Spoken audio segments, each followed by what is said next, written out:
கர்த்தருடைய நாமத்தினாலே உங்களை வாழ்த்துகிறேன். கர்த்தர் உங்களை ஆசீர்வதிப்பாராக. இன்றைக்கு நாம் தியானிக்க போகிற இந்த செய்தியினுடைய தலைப்பு முதல் அதிகாரப்பூர்வ மிஷனரிகள். ஏன் இந்த தலைப்பு நம்ம இப்படி வச்சிருக்கிறோம் கேட்டா, அப்போஸ்தலர் 2ஆம் அதிகாரத்துல சபை உருவாகிறது. அதற்கு பிறகு இயேசுவை பின்பற்றின சீஷர்கள் எல்லாரும் சுவிசேஷத்தை அறிவிக்க ஆரம்பித்து விட்டார்கள் இல்லையா? 3ஆம் அதிகாரத்துல பேதுருவும் யோவானும் பிரசங்கம் பண்ணாங்க. 4ஆம் அதிகாரத்துல அதிகமான பிரச்சனைகள் வருகிறது. இப்படி ஒவ்வொரு இடத்திலையும் ஒவ்வொரு அதிகாரத்திலையும் நம்ம கடந்த நாட்களில் தியானிச்சிருக்கிறோம். அவங்க வேலைக்காக கடந்து போகிற எந்த இடத்திலையும் சுவிசேஷத்தை பிரசங்கம் பண்ணாங்க. சரியா? அவங்க உபத்திரவம் வந்துச்சு. உபத்திரவம் வந்தோடனே எருசலேம்ல இருந்து வேற பகுதிக்கு சிதறி போனாங்க. சமாரியாவுக்கு போனாங்க. அங்கேயும் போய் சுவிசேஷத்தை பிரசங்கம் பண்ணாங்க. அது ஒரு ஆர்கனைஸ்டா செய்யப்படல, ஒரு எதேச்சையாக நடந்து விட்ட ஒன்று. ஒரு இடத்துல பிரச்சனை, இங்க இருந்து தப்பிக்கிறதுக்காக வேற இடத்துல போறாங்க. போற இடத்துல அவங்க என்ன செய்யறாங்க? சுவிசேஷம் அறிவிக்கிறாங்க. இப்படி பண்ணிட்டு இருக்காங்க. ஆனா இந்த 13ஆம் அதிகாரத்துல வரும்போதுதான் ஒரு சபை எப்படி செயல்பட வேண்டும், அல்லது சபையில் இருக்கிற பரிசுத்தவான்கள் எப்படி செயல்பட வேண்டும் என்பதற்கான நல்ல ஒரு ஆர்கனைஸ்டா செய்யப்பட்ட ஒரு மிஷனரி பணி இங்கே ஆரம்பிக்கிறது. சரியா? ஒரு ஊழியம் என்பது எப்படி இருக்கணும் அப்படிங்கிறதுக்கு இது ரொம்ப நம்ம கவனிக்கணும். பாருங்களேன், அதாவது நாம் தனிப்பட்ட விதத்தில் நீங்க ஒரு வேலை செய்றீங்க. அந்த வேலை செய்யற இடத்துல யாரையாவது நீங்கள் சந்திக்கும் போது அவர்களுக்கு இயேசுவை அறிவிப்பது என்பது வேறு.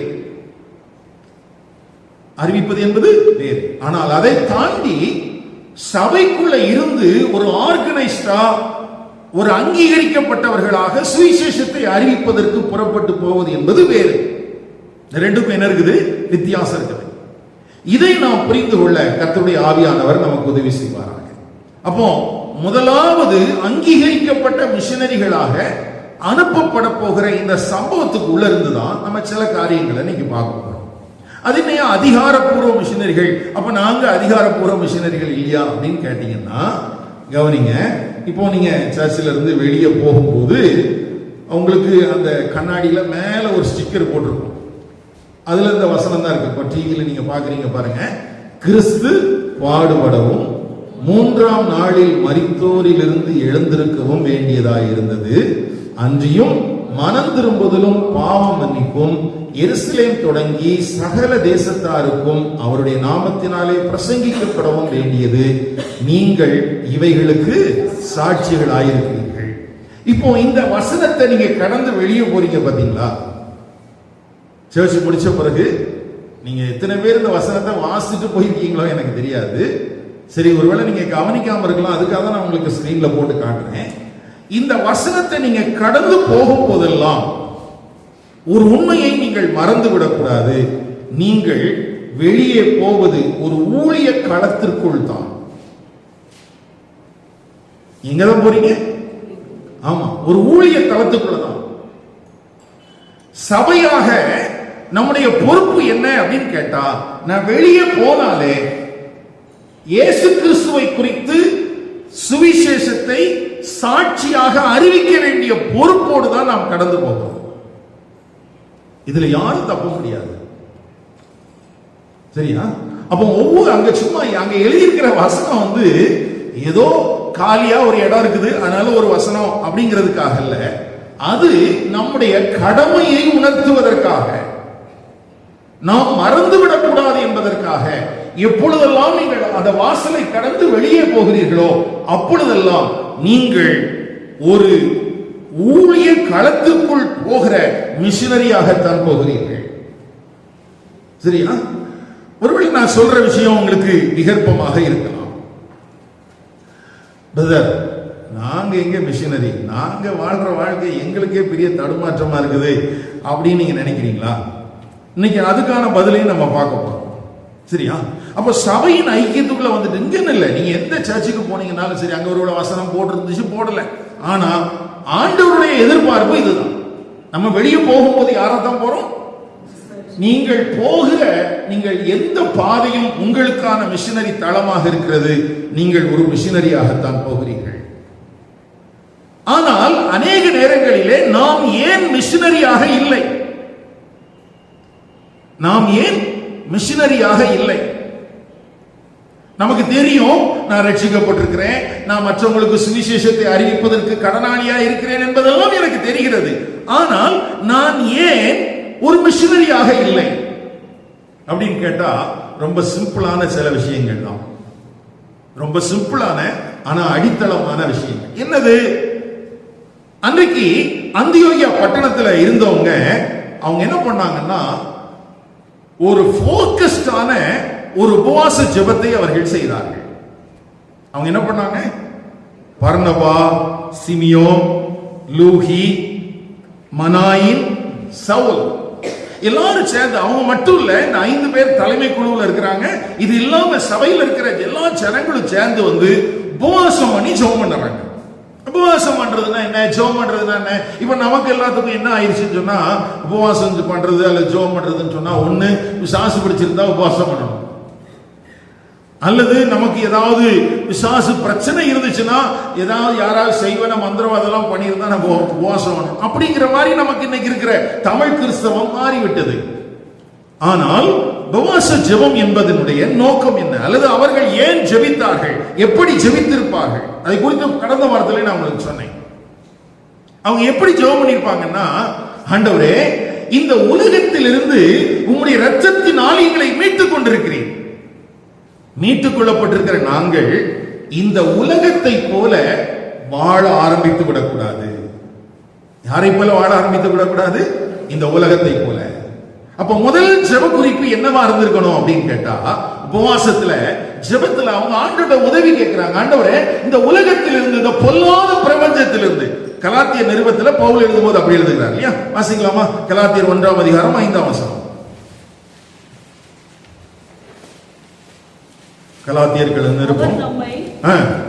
அவர் நம்மை இப்பொழுது இருக்கிற பொல்லாத பிரபஞ்சத்தில் நின்று 4ஆவது வசனம். சரி, விடுவிக்கும்படி, இந்த பொல்லாத பிரபஞ்சத்திலிருந்து நம்மை விடுவிக்கும்படி நம்முடைய பிதாவாகிய தேவனுடைய சித்தத்தின்படியே, நம்முடைய பிதாவாகிய தேவனுடைய சித்தத்தின்படியே நம்முடைய பாவங்களுக்காக தம்மை தாமே ஒப்பு கொடுத்தார்.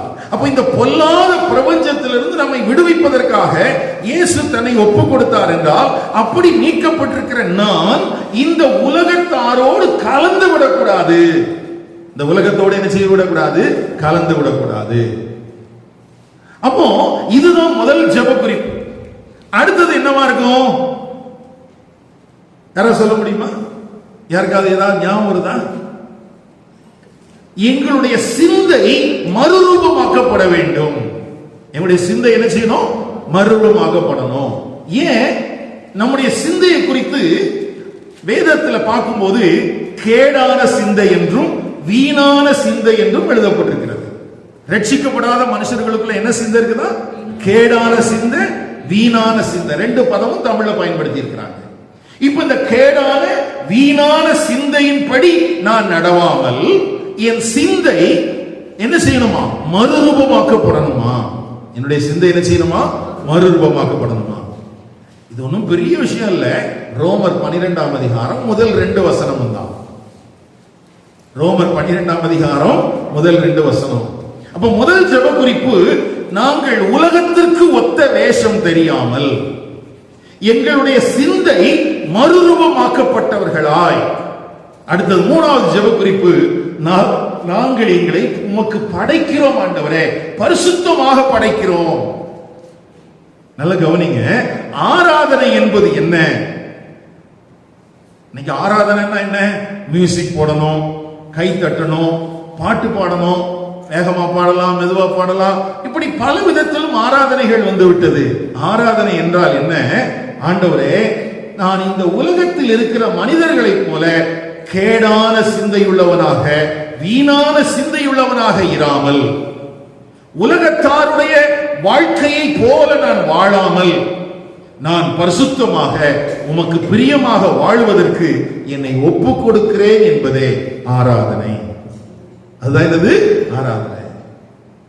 இது மனுஷனுடைய வாயிலிருந்து உண்மையா வரணும். இது வராம நான் உங்க நேசிக்கிறேன், நான் உங்களிடத்தில் அன்பு கூறுகிறேன், என்ன வேணாலும் கதை சொல்லலாம். ஆனா அதெல்லாம் வார்த்தையில சொல்லிட்டு நம்ம மறந்து போறதுக்கு வாய்ப்பு இருக்குது. எது அவசியமானது என்றால் ஆத்துமார்த்தமாக சொல்லப்பட வேண்டிய 3 விஷயங்கள். ஒன்று, நான் உலகத்தின் மனிதர்களைப் போல வாழக்கூடாது. 2, என்னுடைய சிந்தை மறுரூபமாக்கப்பட வேண்டும். 3, என்னை பரிசுத்தமும் ஜீவ பலியுமாக உமக்கு என்று நேசிக்கிறேன் தருகிறேன். இத எந்த மனிதன் செய்கிறானோ அந்த மனிதனுக்குத்தான் தேவன் என்ன விரும்புகிறார் என்று தெரியும். இந்த முதல் 3 காரியங்களும் சரியாய் நடந்தால்தான் எது புரியும்? தேவ சித்தம் என்னன்னு தெரியும். இல்லைன்னா தெரியாது. இன்னைக்கு நம்ம தேவ சித்தம் என்பது ரொம்ப எளிதான ஒன்றாக மாற்றிவிட்டோம். ஏதாவது ஒரு பொருள் வாங்குறோம்னு வச்சுக்கோங்களேன், அல்லது ஒரு கல்யாணம், ஏதாவது ஒரு காரியமா இருந்தா ஜெபம் பண்ணீங்களா? ஆண்டவர் சித்தம் தானா? ஆமா பிரதர், ஜெபம் பண்ணேன், ஆண்டவர் தான் வாய்க்க பண்ணியிருக்கிறார். நம்மளை பொறுத்த வரைக்கும் என்னன்னா, வாங்குறதுக்கு பணம் இருக்குது, பொருள் இருக்குது, முடிஞ்சு போச்சு, இதுதான் தேவ சித்தம். அப்படிதானே? அப்படியா? ஒரு ஆண் இருக்கிறார், ஒரு பெண் இருக்கிறார், 2 பேர் இருக்கிறாங்க, கல்யாணம் பண்ணிக்கலாம், அவ்வளவுதான், முடிஞ்சு போச்சு. தேவ சித்தம் இல்ல. தேவ சித்தம் என்பது உலக மனிதர்களைப் போல நான் வாழக்கூடாது என்றும், அடுத்தது என்னுடைய சிந்தை மறுரூபமாக்கப்பட்டது என்றும், என்னுடைய ஆசைகள், என்னுடைய அபிலாஷைகளுக்கு ஏற்றாற்போல நான் அசுத்தமாக வாழாமல் பரிசுத்தமாய் வாழ்வதற்கு என்று என்னை அர்ப்பணிப்பது. இதை தொடர்ந்துதான் 4வது ஸ்டெப்பா ஆண்டவர் என்னை குறித்த தேவ சித்தத்தை என்ன செய்கிறாரு? வெளிப்படுத்துகிறார். வாசிக்கும் அந்த வசனத்தை. ரோமர் 12ஆம் அதிகாரம் 1ஆம் வசனம் 2ஆம் வசனம். நிறுத்தி நிதானம். ஆகையால் எனக்கு பிரியமானவர்களே, நான் இறைவனுடைய இரக்கத்தை மனதில் கொண்டு உங்களை வருந்தி வேண்டிக் கொள்கிறதாவது. ஆமா, தேவனுடைய இரக்கங்களை முன்னிட்டு உங்களை வேண்டிக் கொள்கிறேன். இல்லையா? நம்ம பைபிள் அப்படிதான் இருக்கு. தேவனுடைய இரக்கம். தேவனுடைய இரக்கம் என்ன? இந்த ரோமர் 12 அதிகாரத்துக்கு முன்னால இந்த 11 அதிகாரத்துல ஆண்டவர் நமக்கு காண்பித்திருக்கிற 10 இரக்கங்கள் போட்டிருக்கு. 1, அவர் நம்மை நீதிமானாக்கி இருக்கிறார். அவர் நம்மை எப்படி மாத்தி இருக்கிறாரு? நீதிமானாக்கி இருக்கிறார். 2, கிறிஸ்துவுக்குள் பிழைத்திருக்கிறவர்களாக நம்மை புதிய சிருஷ்டியாக மாற்றி இருக்கிறார். புது சிருஷ்டியாக நம்மளை செஞ்சிருக்கிறாரு, மாற்றி இருக்கிறார். அடுத்தது, நம்மை அவர் தத்தெடுத்திருக்கிறார், நம்மை சுவிகார பிள்ளைகளாக்கி இருக்கிறார். 3வது. 4வது, நமக்குள்ளே பரிசுத்த ஆவியானவர் வாசம் பண்ணுகிறார். பரிசுத்த ஆவியானவர் நமக்கு வாசம் பண்ணுகிறார். ரட்சிக்கப்படாத நாட்களில் பாவம் நம்மை ஆளுகை செய்தது. ரட்சிக்கப்பட்டிருக்கிற ஒரு தேவனுடைய பிள்ளையை தேவனுடைய கிருபை ஆளுகை செய்கிறது. அடுத்தது, தேவனுக்கும் நமக்கும் நடுவாக ஒரு சமாதானம் வந்துவிட்டது, ஒப்புரவாகுதல் வந்திருக்கிறது. அதனால என்னை யாரும் ஆக்கினைக்கு தீர்க்க முடியாது, என்னை நியாய தீர்ப்புக்கு கொண்டு போக முடியாது. ஒரு மகிமையான வாக்குத்தத்தம் எனக்கு கொடுக்கப்பட்டிருக்கிறது, நாம் மீட்கப்படுவோம் என்பதற்கு அடையாளமாக. அது மாத்திரமல்ல, இஸ்ரவேலுக்கு தேவன் எப்படி உண்மையுள்ளவராக இருந்தாரோ அப்படியே நமக்கும் அவர் உண்மையுள்ளவராக இருப்பார் என்று கடந்த அந்த முந்தின வேத பகுதிகள் எல்லாம் கற்றுத்தருகிறது. நான் என்னெல்லாம் சொன்னேன் ஞாபகம் இருக்கா? 1, நம்மளை என்ன செஞ்சிருக்கிறாரா? நீதிமானா மாற்றி இருக்கிறார். 2வது, புது சிருஷ்டியாக கிறிஸ்துவுக்குள்ளே மாற்றி இருக்கிறார். 3, ஒரு தத்தெடுக்கப்பட்ட பிள்ளையாக நீ மாற்றி இருக்கிறார். 4, பரிசுத்த ஆவியானவர் எனக்குள்ளே வாசம் பண்ணுகிறார். இப்பொழுது பாவம் என்னை ஆளுகை செய்யாமல் தேவனுடைய கிருபை என்ன செய்கிறது? என்னை ஆளுகை செய்கிறது. தேவனோடு என்னை ஒப்புரவாக்கி இருக்கிறார். எனக்கு ஆக்கினை தீர்ப்பு இல்லை. ஒரு மகிமையான வாக்குத்தத்தத்தை ஆண்டவர் எனக்கு தந்திருக்கிறார். இஸ்ரவேலுக்கு அவர் எப்படி உண்மையுள்ளவராக இருந்தாரோ அப்படியே எனக்கும் அவர் உண்மையுள்ளவராக இருப்பார்.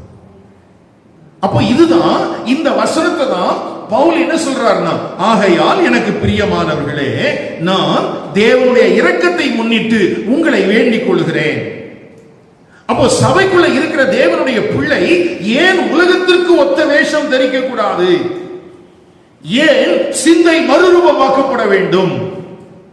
ஏன் தங்களை பரிசுத்தமும் ஜீவ பலியுமாக ஒப்புக் கொடுக்க வேண்டும் என்றால், அதுக்கு முன்னால பட்டியல் நிறைய இருக்குது. ஆண்டவர் எனக்கு என்ன செஞ்சிருக்கிறார்? ஆண்டவர் எனக்கு என்ன இரக்கம் காண்பித்திருக்கிறார் என்று ஒரு நீண்ட பட்டியல் இருக்கிறது. இது நிமித்தம் அப்போ அந்தியோகியா சபையில ஜெபித்துக் கொண்டிருந்த பரிசுத்தவான்களுக்குள்ள என்ன புரிதல் இருந்துச்சுன்னா, ஐயோ இந்த இயேசு கிறிஸ்து எனக்காக மரித்ததினால், எனக்கு அவர் அன்பு காண்பித்ததினால், எனக்கு அவர் இரக்கம் காண்பித்ததினால் நாங்கள் அந்தியோகியாவில் இருக்கிற மற்ற ஜனங்களைப் போல வாழ்ந்து விடக்கூடாது. அடுத்தது, அந்த ஜனங்களுக்குள்ள இருக்கிற சிந்தையை போல எங்களுடைய சிந்தை ஒரு கேடான சிந்தையாக வந்துவிடக் கூடாது. எங்கள் சரீரம் பரிசுத்தமாக இருக்க வேண்டும். அதற்கு எங்களை ஒப்புக் கொடுக்கிறோம் ஆண்டவரே, அதற்கு எங்களுக்கு உதவி செய்யும் ஆண்டவரே என்று அவர்கள் உபவாசித்து ஜெபித்துக் கொண்டிருந்தார்கள். இந்த வார்த்தைகளை கேட்கிற எனக்கு அருமையான கர்த்தருடைய பிள்ளைகளே, உங்கள் வாழ்க்கையில நீங்கள் இப்படி ஜெபித்திருக்கிறீர்களா? உங்களுடைய உபவாச ஜெபம் எப்படி இருந்திருக்கிறதா? அப்ப ஏன் நம்ம மிஷினரியா இல்லைன்னா இதுதான் காரணம். நம்ம ஏன் மிஷினரியா இல்ல? இந்த ஜெபத்தை பண்ணல. நமக்கு உபவாசம் அப்படின்னு சொன்ன உடனேயே பிசாசுகளை துரத்துவதற்காகவும் கட்டுகள் உடைப்பதற்காகவும் அப்படின்னு நமக்கு சொல்லி கொடுத்ததுனால நம்மளை பொறுத்த வரைக்கும் உபவாசம் பண்றதுக்கு அப்படி ஒரு தேவை வரும்போது நம்ம ஜெபம் பண்றோம். நம்ம வாழ்க்கையில பிரச்சனைகள் வரும்போது நம்ம ஜெபம் பண்றோம். ஆனா மற்ற நேரங்கள்ல நாம் அதை குறித்து கவனமாக இருப்பதில்லை. ஆனால் அப்படி அல்ல.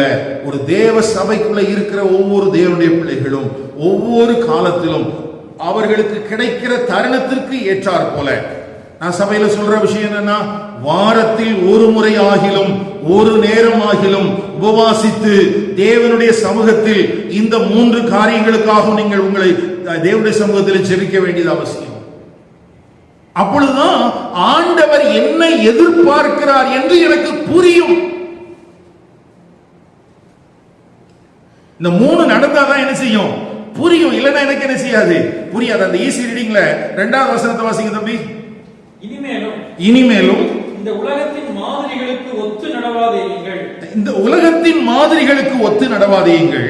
இறைவனால் உங்களுக்கு மனங்களில் ஆழமாக புதுப்பிக்கப்பட்டு உங்கள் இயல்பில் மாறுதல் அடையுங்கள். உங்கள் இயல்பில், உங்கள் சுபாவங்களில் மாறுதல் அடையுங்கள். அப்பொழுதே நீங்கள் சிறந்ததும் அவரை பிரியப்படுத்துகிறதும் முழு நிறைவானதுமான இறைவனுடைய சித்தம் என்ன என்பதை நடைமுறையில் அறிந்து கொள்வீர்கள். செயல்படுத்துவீர்கள் என்பதில்ல. தேவனுடைய சித்தம் என்னன்னு உனக்கு தெரியும். அப்போ ஒவ்வொரு முறையும் நம்ம ஆண்டவருடைய சமூகத்துல வரும்போது அவசர அவசரமா பேக மாட்டிட்டு வந்துட்டு அவசர அவசரமா 2 பாட்டு பாடிட்டு அவசர அவசரமா ஓடி போயிடக்கூடாது. நிதானமா உட்கார்ந்து, ஆண்டவரே என்னுடைய வாழ்க்கை இந்த உலகத்திலே வாழுகிற மனிதனை போல இருந்து விடக்கூடாது.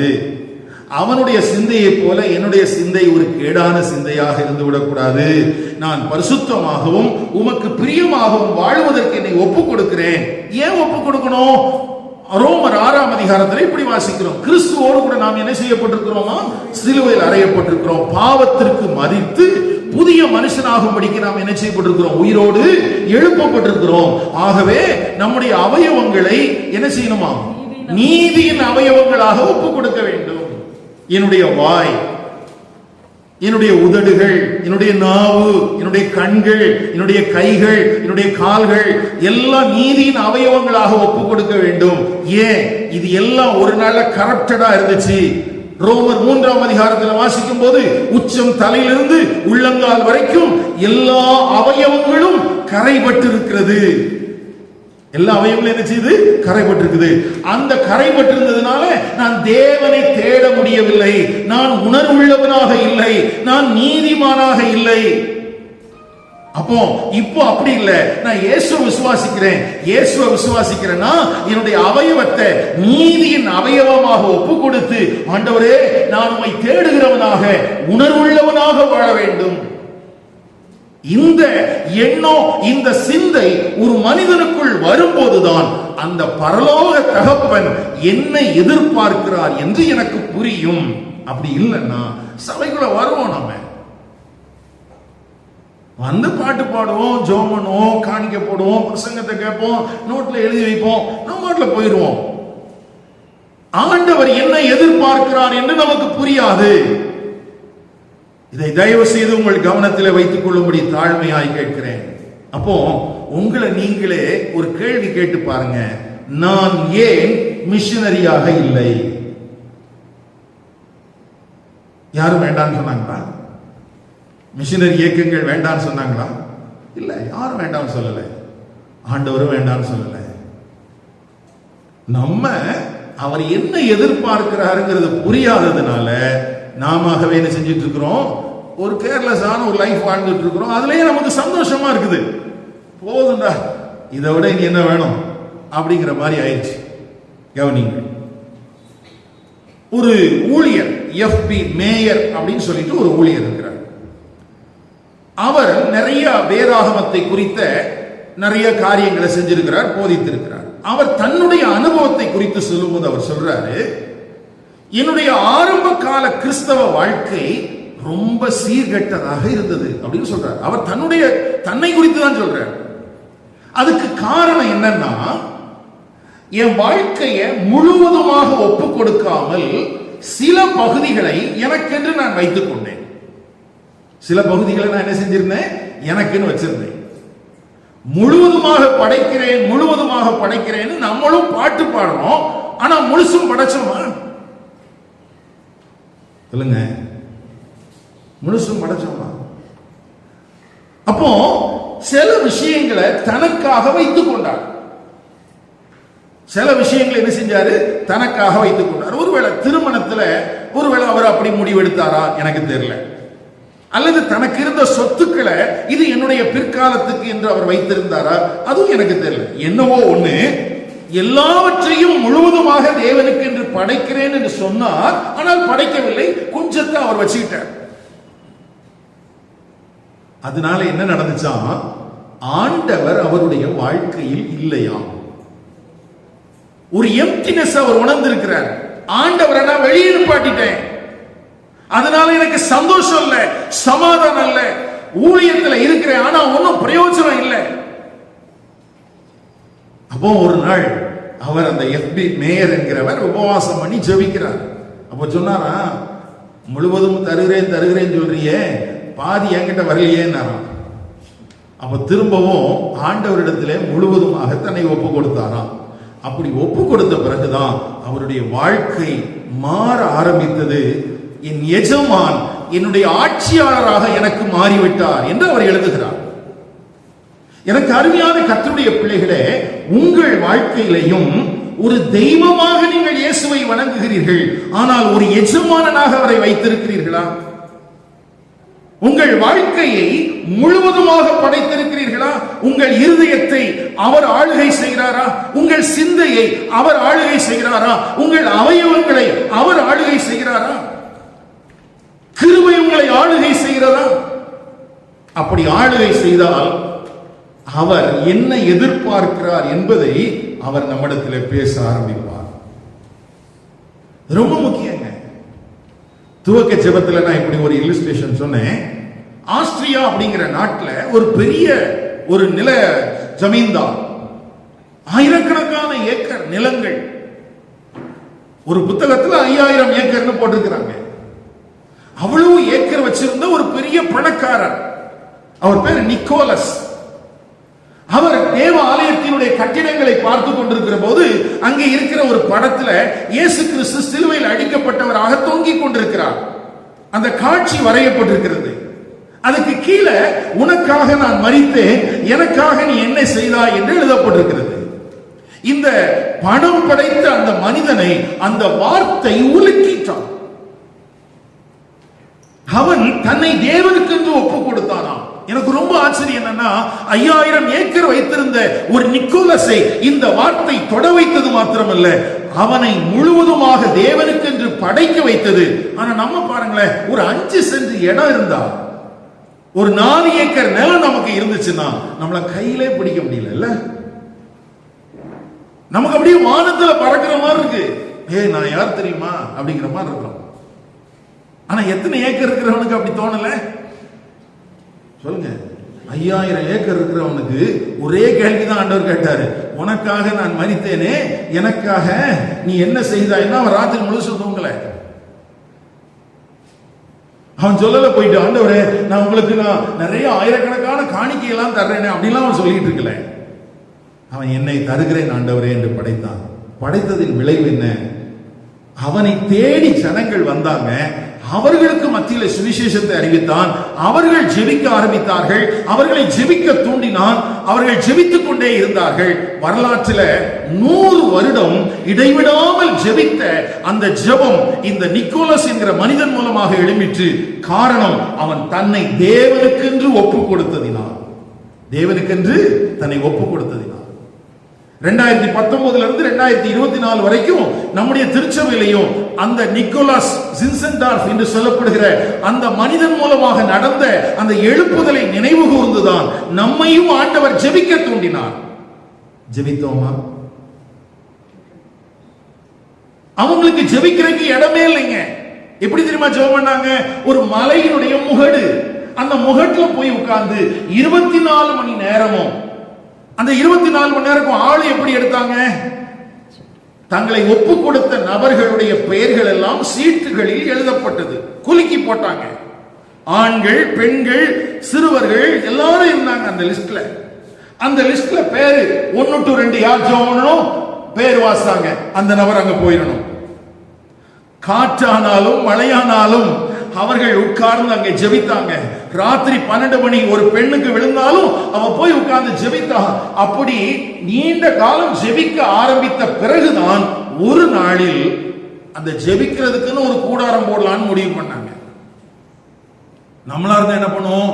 ஜெபிக்கிறதுக்குன்னு, பிரதர் நான் இப்ப இருக்கிற வீட்டுல ஜெபிக்கிறதுக்கு இடமே இல்லை பிரதர், இன்னொரு வீடு நான் மாத்தலாம் நினைச்சிட்டு இருக்கிறேன், அந்த வீட்டுக்கு போன பிறகுதான் பிரதர் நான் நல்லா ஜெபிக்கணும். இருக்கிறீங்களா? இருக்கிறீங்களா? ஆனா ஜெபிக்க ஆரம்பித்தவர்கள் எப்படி ஜெபிக்கல? எங்களுக்கு ஒரு ஜெபத்துக்கு கூடாரம் கிடைத்தால் நாங்கள் ஜெபிக்கிறோம் என்று சொல்லவில்லை. ஜெபிக்க ஆண்டவர் சொல்லுகிறார், நாங்கள் ஜெபிக்க போகிறோம். எத்தனை மணிக்குமா ஜெபம் பண்ண போறேன்? 12 மணிக்கு. 12 மணிக்கு நீ பெண்ணா இருக்கிறிய, அதெல்லாம் குறிச்சு கவலை இல்லை. அப்படி ஜெபித்தவர்கள் தான் உலகம் முழுவதும் 400 மிஷனரிகளை அனுப்ப முடிந்தது.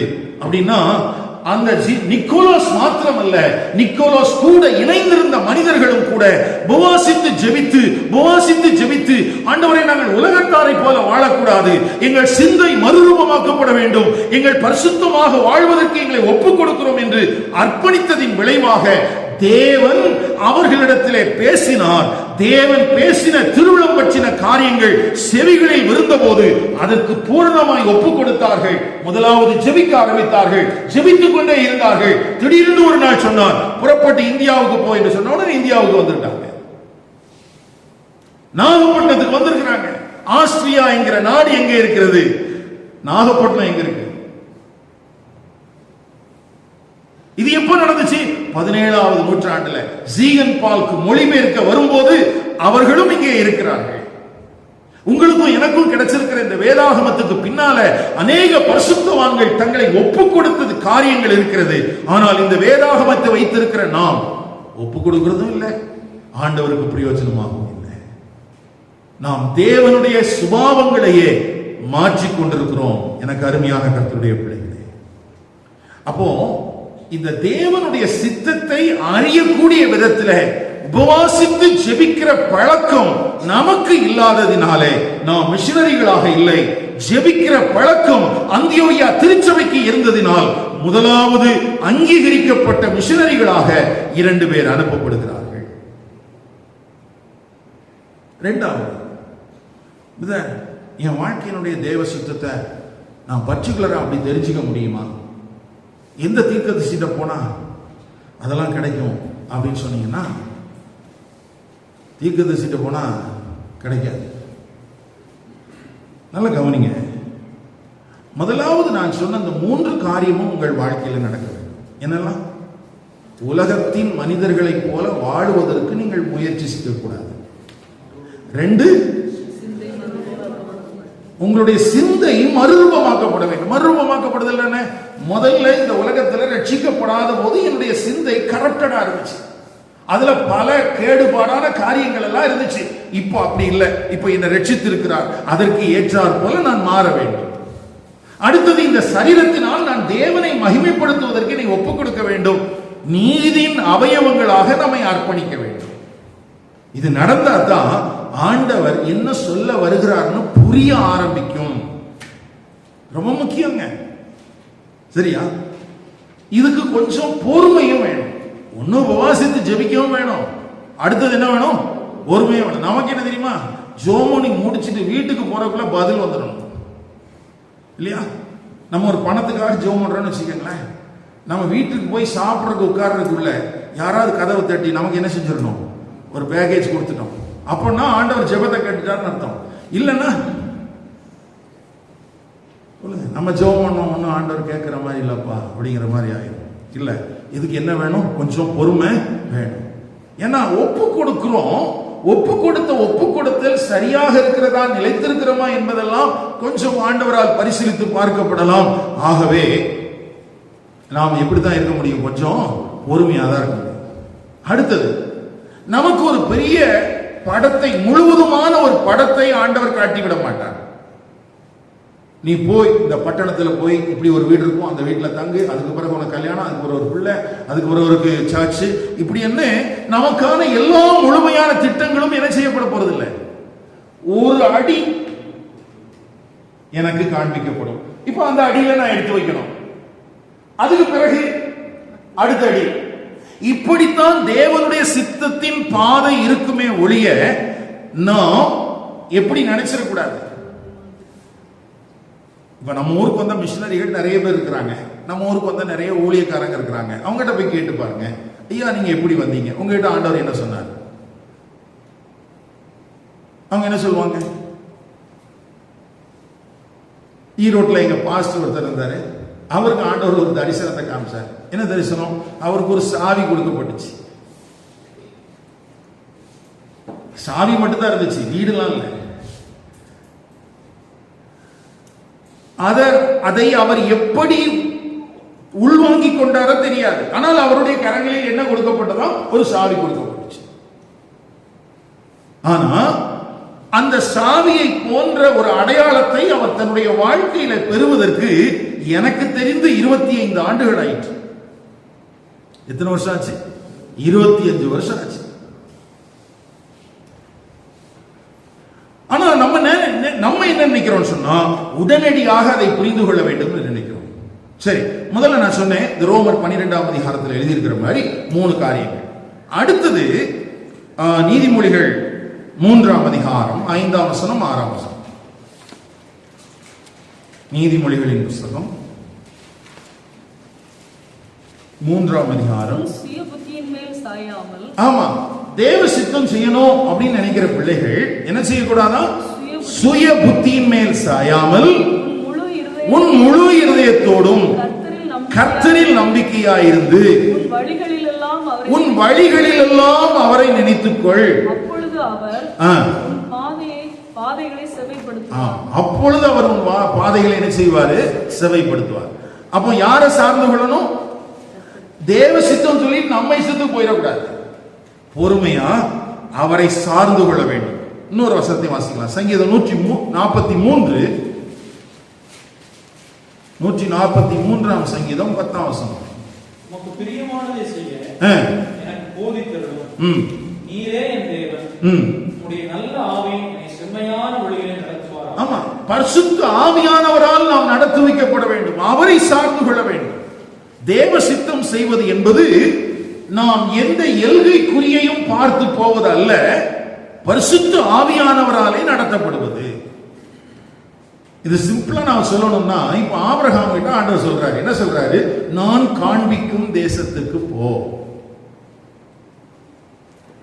அப்ப இவன் என்ன பண்ணணும்?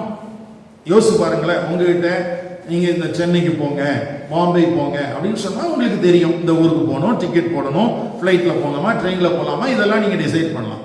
நான் காண்பிக்கும் தேசத்துக்கு போன்னு சொன்னா நீங்க என்ன பண்ணுவீங்க? அவர் எதை காண்பிக்கிறாரு எனக்கு தெரியும். அப்ப என்ன செய்ய வேண்டி இருக்குது? அவன் தொடர்ந்து ஆண்டவர் எந்த தேசத்தை காண்பிக்கிறார் என்று அவரையே பார்த்துக்கிட்டு வரணும். எவ்வளவு தூரத்துக்கு வந்தான் தெரியுமா? 1500 மைல் வந்தான். எங்க பார்த்துட்டே இருந்தா? நம்ம எல்லாம் என்ன சொல்லுவோம்? கீழே பார்த்து போடா அப்படிம்போம். ஆனா அவன் எங்க பார்த்துட்டு வந்தான்? மேல பார்த்துட்டே வந்தான். இவர் என்ன சொல்றாரு? 9 மாசம் 1500 மைல் அவன் குடியிருந்த பாபிலோன் என்கிற தேசத்திலிருந்து பாலும் தேனும் ஓடுகிற அந்த சீகேம் என்கிற தேசம் வரைக்கும் வருவதற்கு 9 மாசங்கள் எடுத்துச்சான். 1500 மைல் ஆச்சான். இது வரைக்கும் அவன் எங்க போறான்னு தெரியாது. ரோட்ல யாராவது எதிர்பட்டு கேட்டாங்கன்னா எங்கேயா போற? ஆண்டவர் காண்பிக்கிற தேசத்துக்கு போ. அது எங்க இருக்குது எனக்கே தெரியலைங்க. ரோட்ல போற திடீர்னு போயிருப்பான். பாரு, பைத்தியக்கார பையனா இருக்கு. இவன் தனியா போன பரவாயில்ல, இவன் கூட ஒரு கூட்டத்தை என்ன செஞ்சிட்டு இருக்கிறான்? கூட்டிட்டு போயிட்டு இருக்கிறான். ஆனா அப்படி போனவனை பார்த்துதான் ஆண்டவர் சொல்லுகிறார், அவனுடைய தேவன் என்று அழைக்கப்படுவதற்கு நான் வெட்கப்படவில்லை என்று சொல்கிறார்.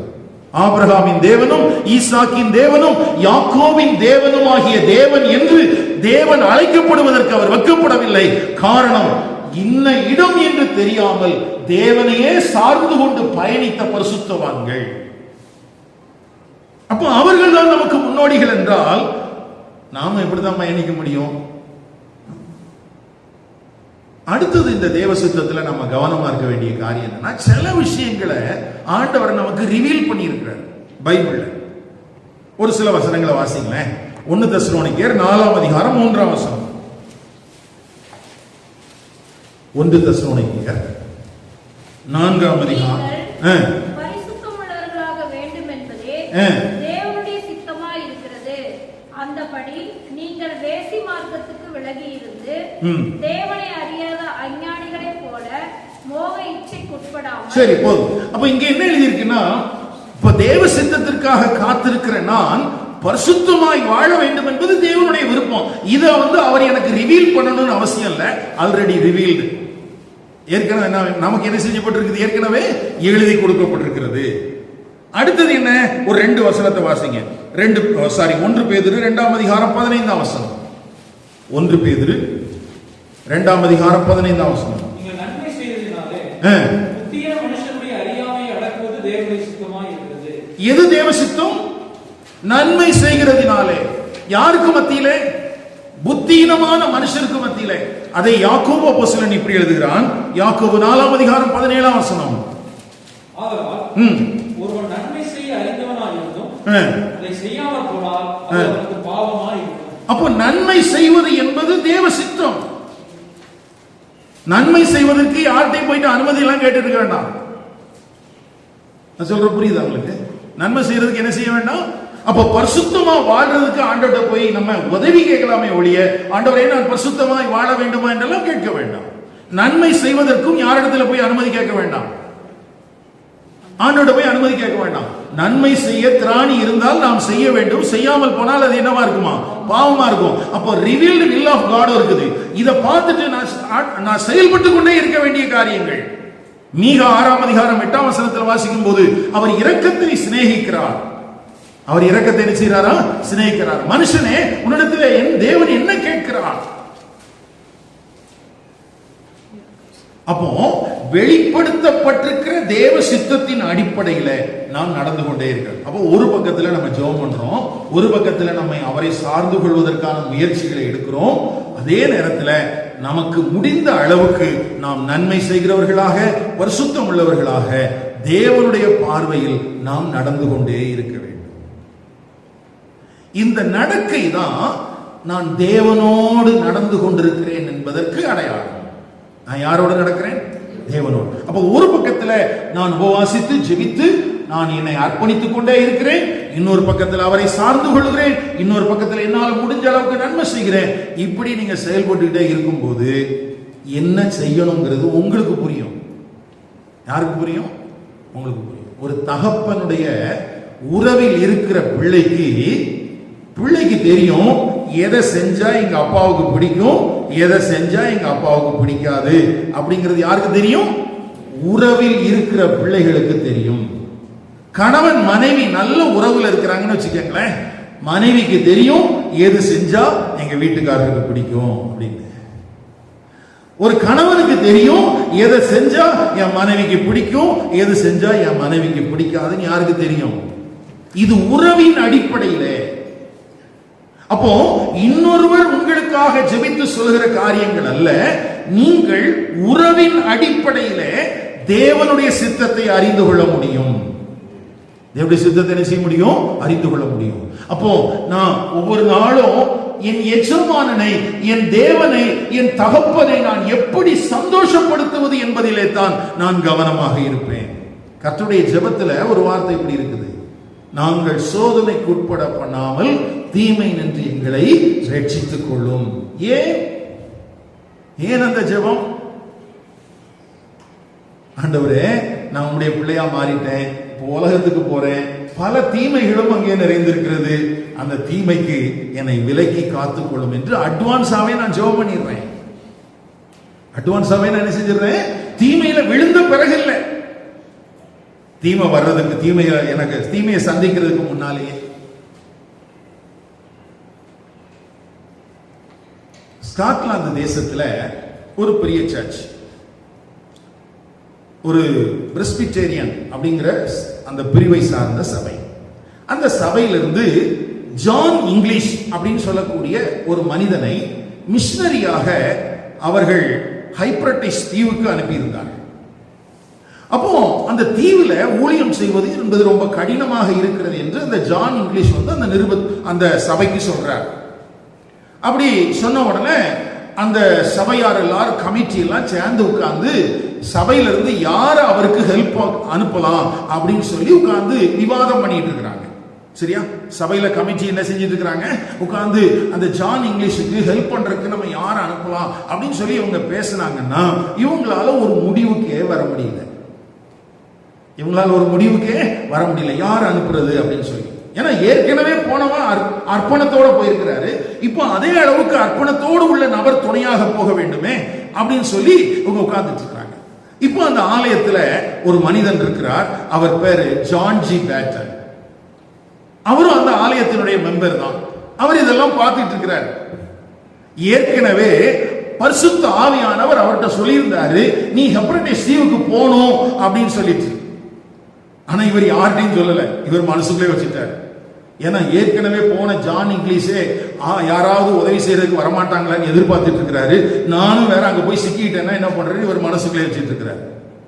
இப்போ கமிட்டியில எல்லாம் உட்கார்ந்து, சர்ச்சில் இருக்கிற பிலிவர்ஸ் எல்லாம் உட்கார்ந்து யார் அனுப்புறதுன்னு முடிவு பண்ண முடியாம அவங்க திணறிட்டு இருக்கிற நேரத்துல பரிசுத்த ஆவியானவர் சொல்றாராம், ஒண்ணு நான் போச்சனே, உன்னை காட்டிலும் தகுதியுடையவர்கள் வேறு யாராகிலும் இருக்கிறார்கள் என்று எதிர்பார்த்து கொண்டிருக்கிறாயா அப்படின்னு சொல்லிட்டு யார்கிட்ட ஆண்டவர் கேட்டாரா? John G pattern. கமிட்டி எல்லாம் யார் அனுப்புறது தெரியாம முழிச்சிட்டு இருக்கிறாங்க. ஆனா ஆண்டவர் யார்கிட்ட பேசிட்டு இருக்கிறாரு? John G Paton. ஏற்கனவே வெளிப்பட்டிருந்த தேவ சித்தத்தை நிறைவேற்றுவதற்கான காலம் வந்து விட்டது, நீ தான் ரெடியா இரு அப்படின்னு சொல்றத ஆண்டவர் அவன்கிட்ட உணர்த்திட்டே இருக்கிறாராம். அப்போ கமிட்டிக்காரங்கிட்ட எழுப்பி நின்னாரு, இதோ நான் இருக்கிறேன், என்னை அனுப்பிவீர்கள் என்று சொல்லி ஜான் ஜி பீட்டன் என்ன செஞ்சாராம்? ஒப்பு கொடுத்தார். அவர் சொல்றாரு, அந்த நேரத்தில் எனக்குள்ளே ஒலித்த குரல் தேவனுடைய குரலை போல இருந்தது. எனக்குள்ள ஒலித்த குரல் யாராவது இருந்துச்சு? அப்போ தனிப்பட்ட விதத்தில் நீங்கள் தேவனோடு உறவாடுகிற தருணத்தில் தேவைகள் என்று வரும்போது அந்த இடத்தில் சரியாக உங்களை அனுப்ப முடியும். இப்பொழுது அந்தியோகியா சபைக்கு வருகிறேன். அந்தியோகியா சபை ஜெபித்துக் கொண்டிருக்கிறது, தேவை இருக்கிறது. ஆண்டவர் சொல்கிறார், ஏற்கனவே நான் இவங்களை 2 பேரை நான் ரெடி பண்ணி வச்சிருக்கிறேன். அவங்க நீண்ட காலமும் அவங்க சபையில ஊழியம் செஞ்சிட்டு இருக்கிறாங்க. இவன் அநேக தேசங்களுக்கு போக வேண்டியவன், அநேக ராஜாக்களுக்கு சுவிசேஷத்தை அறிவிக்க வேண்டியவன். இப்பொழுது உங்களுக்கு ஊழியம் செஞ்சிட்டு இருக்கிறான். நான் அழைத்த ஊழியத்திற்காக இவர்களை பிரித்து விடுங்கள் என்று பரிசுத்த ஆவியானவர் அவர்களிடத்தில் திருவிழம் பற்றினார். அதை அந்தியோகியா சபையால் புரிந்து கொள்ள முடிந்தது.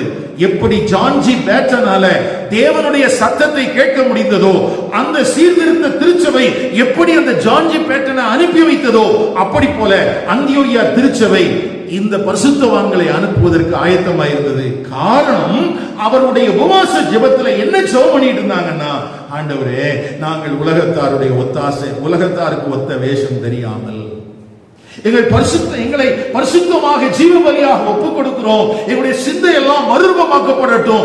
உம்மை பிரியப்படுத்த வேண்டும், நீர் எதிர்பார்க்கிற விதத்தில் வாழ வேண்டும் என்கிற ஜெபம் அவர்களுக்குள்ள இருந்ததுனால, அறிந்த விதத்தில் அவர்கள் தேவனுக்கு நன்மை செய்து கொண்டிருந்ததுனால அவர் சொல்லும் போது அவங்க காதுல விழுந்துச்சு.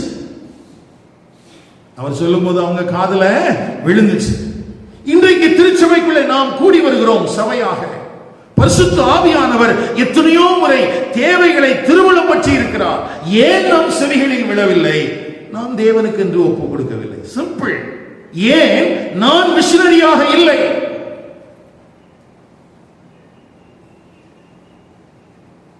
தேவனுடைய சத்தம் உன் செவிகளில் விழுகிற விதத்தில் நீ இன்னமும் உன் இருதயத்தை தேவனுக்கு என்று முழுவதும் படைக்கவில்லை. ஆகவே நீ மிஷனரியாக இல்லை. நீ உன் இருதயத்தை தேவனுக்கு என்று படைத்தது உண்மையாயிருந்தால் தேவனுடைய சத்தத்தை உன் செவிகள் கேட்டிருக்கும். நம்ம செவியை அடைச்சு வச்சுட்டு காது கேட்கலன்னு சொல்லக்கூடாது. ஒருத்தர் ஒரு டாக்டர்கிட்ட போனாராம். டாக்டர் எனக்கு காதே கேட்க மாட்டேங்குது, திடீர்னு அடைக்குது, திடீர்னு திறக்குது, என்னன்னு தெரியல. அப்போ அவர் அந்த டார்ச் எல்லாம் அடிச்சு பார்த்துட்டு அவர்கிட்ட இருக்கிற எக்யூப்மெண்ட்ஸ் எல்லாம் வச்சு காதுக்குள்ள இருந்து பெருசா ஒன்று எடுத்தார். அவர் சொன்னாரா, இவ்வளவு அழுக்க சேர்த்து வச்சிருந்தேன்னா எப்படிப்பா உனக்கு காது கேட்கும்? இப்போ ரெண்டே சாய்ஸ் தான் இருக்குது. இந்த அழுக்கெல்லாம் உள்ளே வச்சு விட்டுறேன், உனக்கு பழைய மாதிரியே இருக்கலாம், இல்லைன்னா காது கேட்கும். காது கேட்கணும், இதெல்லாம் என்ன செஞ்சல வெளியே ரிமூவ் பண்ணணும். என்ன சொல்லியிருப்பாரு நினைக்கிறீங்க? காது கேட்கணும்னு சொல்லியிருப்பாரா, காது கேட்க வேண்டாம்னு சொல்லியிருப்பாரா? இப்போ உங்களுக்கு கேட்கணுமா வேண்டாமா? கேட்கணும்னா என்ன பண்ணணும்? கேட்கணும்னா என்ன பண்ணணும்? உலக அழுக்கெல்லாம் அப்படியே இருக்கட்டும் வச்சிடலாமா? உலக அழுக்கெல்லாம் உள்ள இருக்கட்டும், எதுக்கு தேவ சித்தத்தை கேட்டு நான் எங்கேயாவது போயிட்டு சிக்கிட்டேன்னா என்ன பண்றது அப்படின்னு சொல்லி உலக அழுக்கெல்லாம் உள்ளே வச்சிடலாமா? அல்லது நம்முடைய சிந்தை மறுரூபமாக்கப்படுவதற்கு நாம் நம்மை அர்ப்பணிக்க வேண்டுமா? நம்மை தேவனுக்கு என்று படைக்க வேண்டுமா? அதுல கரெக்டா இருந்தா காது நல்லா கேட்கும். காது நல்லா கேட்கும். நம்ம காதுல கோளார வச்சுக்கிட்டு நம்ம என்ன பண்ணிடுறோம்னா, ஏன்டா ஆண்டவர் சொல்லியே? ஆண்டவர் சொல்லலைங்கிறது உங்களுக்கு தெரியுமா? என் காதுகள் திறந்துதான் இருக்குது. அதனாலதான் போன வாரத்தில் சொன்னேன், என்னை புறப்பட்டு போய் என்று சொன்னால் நான் போக ஆயத்தமாக இருக்கிறேன், அனுப்பிவிட நீங்கள் ஆயத்தமாக இருக்கிறீர்கள். கவனிங்கள் அருமையானது, இந்த திருச்சபையில் நடந்த ஜெபம் யாரையும் ஏமாற்றுவதற்காக இல்லை. நாம் எதுக்காக ஜெபம் பண்ணணும்? எதுக்காக உபவாசிக்கணும்? பக்கத்தில் இருக்கிறவங்களுக்கு எல்லாம் தெரியணுங்கிறக்காகவா? இயேசு உபவாசத்தை குறித்தும் ஜெபத்தை குறித்தும் என்ன சொன்னார் இல்லையா? மத்தேயு 6ஆம் அதிகாரத்தில் 2ஐ குறித்து பேசியிருக்காருல. என்ன சொன்னாரு? மற்றவங்க பார்க்குற மாதிரி உபவாசம் பண்ணாதன்னு சொன்னாரு, மற்றவங்க பார்க்குற மாதிரி ஜெபம் பண்ணாதன்னாரு. ஆனா இன்னைக்கு நம்ம எப்படிதான் பண்றோம்? நம்ம உபவாசம் இருக்கிறோமா, அதுக்கு பக்கத்து வீட்டில் இருக்க கேட்கணுமா? இன்னைக்கு உபவாசம் இருக்கும், அதனால நான் வீட்டில் முன்னாலெல்லாம் கூத்தல, நாளைக்கு தான் வேலை செய்யணும். உங்கள்கிட்ட கேட்டாங்களா யாராவது? போன் எடுக்கல, அடுத்தாப்புல போன் எடுத்து பேசும்போது நம்ம என்ன சொல்றோம்? ஜெபம் பண்ணிட்டு இருந்தேனா அதனால நான் எடுக்கல. கேட்டாங்களா அவங்க? நம்ம என்ன சொல்ல வர்றோம்னா, நான் உபவாசிக்கிறவன், நான் ஜெபிக்கிறவன் என்பதை 4 பேர் தெரிஞ்சிடும். நீ யாருக்கா ஜெபம் பண்ற? சொல்லுங்க, யாருக்கா? நான் இப்ப பிள்ளைங்களுக்கு எழுதி கொடுத்தேன் நோட்ஸ். ஜெபம் என்பது நாம் அவரோடு பேச. ஜெபம் என்பது என்ன? நாம் அவரோடு பேச. வேதம் என்பது அவர் நம்மோடு பேச. அவரோட பேசுறத நான் போய் மற்றவங்கள்ட்ட சொல்லிட்டே இருக்கணுமா? இல்லை, அது தேவையில்லை. கடைசியாக அப்போ இவங்களுக்கு சத்தம் கேட்டதுக்கு காரணம் என்னன்னா, அதை புரிஞ்சுக்கிட்டதுக்கு காரணம் என்னன்னா, முதல்ல அவங்க தங்களை தேவனுக்கு என்று படைத்திருந்தார்கள். கேட்டுச்சு, உடனே என்ன முடிவு பண்ணாங்கன்னா, வாசிங்கப்போ அந்த அப்போஸ்தலர் 13ஆம் அதிகாரம். அப்பொழுது ஆமா, இப்போ அடுத்து என்ன பண்ணாங்கன்னா, கேட்டது புரிஞ்சிருச்சு. ஓ, நான் அழைத்த ஊழியத்திற்காக இவர்களை பிரித்து விடுங்கள் அப்படின்னு சொன்ன உடனே இவங்களுக்கு புரிஞ்சு போச்சு, ஒரு வருஷமா நம்ம கூட இருந்த பர்னபாவும் கொஞ்ச நாளா நமக்கு உதவி செய்து கொண்டிருந்த பவுலையும் ஆண்டவர் நம்மை விட்டு என்ன செய்ய போறாரு, வெளியே ஊழியத்துக்கு கொண்டு போக போறாரு. இப்ப நம்ம என்ன பண்றது? உடனே உபவாசிக்கிறாங்க. அடுத்தது உபவாசம். சும்மா அனுப்பி விடல, அதுக்கு பிறகு அவங்க உபவாசம் பண்ணிக்கிறாங்க. என்ன உபவாசம் பண்றாங்க? ஆண்டவரே, உலக மனிதர்களைப் போல அல்ல, எங்களுடைய சிந்தை மறுரூபமாக்கப்பட்டவர்களாக, எங்களுடைய சரீரத்தை தேவனுக்கு என்று படைத்தவர்களாக, உம்முடைய பிரியமான காரியங்கள் என்ன என்று எங்களுக்கு வெளிப்படுத்தும். அப்ப அவங்க ஜெபம் பண்ண உடனே ஆண்டவர் அவங்களுக்கு சொல்றாரு, அவர்கள் மேல் கைகளை வைத்து அவர்களை என்ன செய்தாங்களா, அனுப்பினாங்க. அந்த கைகளை வைக்குதல்ங்கிறது 3 காரியம் இருக்குது. ஒண்ணு, இவர்கள் தனித்துவமான தேவனுடைய அழைப்பை பெற்றிருக்கிறார்கள் என்பதை சபை உறுதிப்படுத்திட்டு. எதன் மூலமாக உறுதிப்படுத்திச்சு? கைகளை வைக்கிறது அப்படிங்கிறது ஐடென்டிபிகேஷன். இப்போ நம்முடைய திருச்சபையிலிருந்து நாம் தேவனுடைய பிள்ளைகளை அனுப்பும் போது இந்த இடத்துல சத்தம் கேட்டுச்சு, ஆனா கேட்காதது மாதிரி இருந்தவங்க நிறைய பேர் இருக்கிறாங்க, உண்மையாகவே கேட்காதவர் இருக்கிறாங்க, ஆனா கேட்டு தங்களை ஒப்பு கொடுத்திருக்கிறார்கள் என்று அவர்களை நாம் அடையாளப்படுத்துகிறோம். அதற்கு அடையாளமாகத்தான் நாம் அவருடைய கரங்களில் என்ன செய்ய, தலையில என்ன செய்யறோம், கை வைக்கிறோம். இரண்டாவது கன்ஃபர்மேஷன். அந்த குறிப்பிட்ட நபர்களுக்கு நாம் சொல்லுகிறோம், என்ன சொல்கிறோம்? இல்லை, தேவன் தான் உன்னை அழைத்திருக்கிறார், தேவன் தான் உன்னை அனுப்புகிறார். அந்தியோகியா திருச்சபை அல்ல, தேவனே உன்னை அனுப்புகிறார். மூன்றாவது, இதுல எங்களுக்கும் பொறுப்பு இருக்கு, யூனிபிகேஷன். என்ன சொல்றாங்கன்னா, அனுப்புகிற சபையும் செல்லுகிற மிஷனரியும் ஒரே குழுதான். நீங்க அனுப்பப்பட்டு விட்டீர்கள் என்பதனால் நீங்கள் யாரோ நாங்கள் யாரோ அல்ல, நம்ம எல்லாம் யாரா தான் இருக்கிறோம், ஒரே குழுவா தான் இருக்கிறோம். அப்படின்னா உங்களுக்காக நாங்கள் தொடர்ந்து உபவாசிப்போம், உங்களுக்காக நாங்கள் தொடர்ந்து ஜெபிப்போம். கர்த்தர் எங்கள் கரங்களை பலப்படுத்தும் போது உங்களுக்கு நாங்கள் பொருளாதாரத்தில் உதவியாயிருப்போம். எல்லா விதத்திலும் நீங்கள் அனுப்பப்பட்டு போனாலும் நாம் எல்லாரும் எப்படிதான் இருக்கிறோம், ஒரே குழுவாகத்தான் இருக்கிறோம் என்பதற்கு அடையாளமாக அவர்கள் தலையிலே கையை வைத்தார்.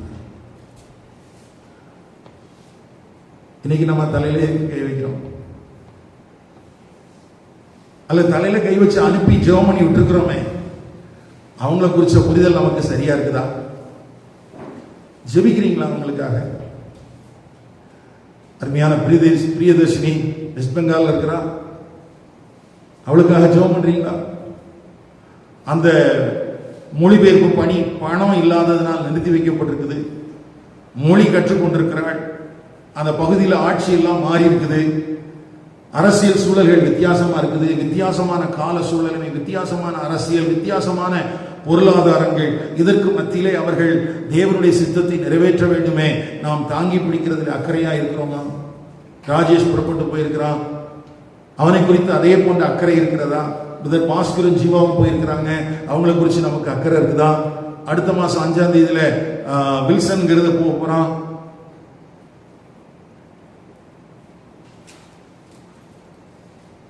அனுப்பப்பட்டவர்கள் மாத்திரமல்ல, அனுப்பினவர்களும் ஒன்றுதான், அவர்களுக்கும் பொறுப்பு இருக்கிறது.